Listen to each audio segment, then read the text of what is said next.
7 мамыр Қазақстан қарулы күштері күні. Ел халқына шат-шадыман күлкімен тыныш өмір сыйлауда әскеріміздің атқарып жатқан қызметтері шан теңіз. Армиямыздың айбынын асқақтататын сардарлар мен сарбаздарымызға қандай құрмет көрсетсек те жарасады.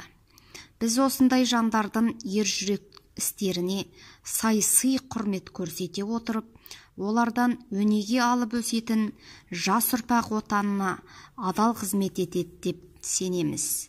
Сіздерді бүгінгі мерекелеріңізбен шын жүректен құттықтай отырып, зор денсаулық, қажымас қайрат жанұяларыңызға бақыт пен шаттық тілейміз.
Ердің жүрегі азаматым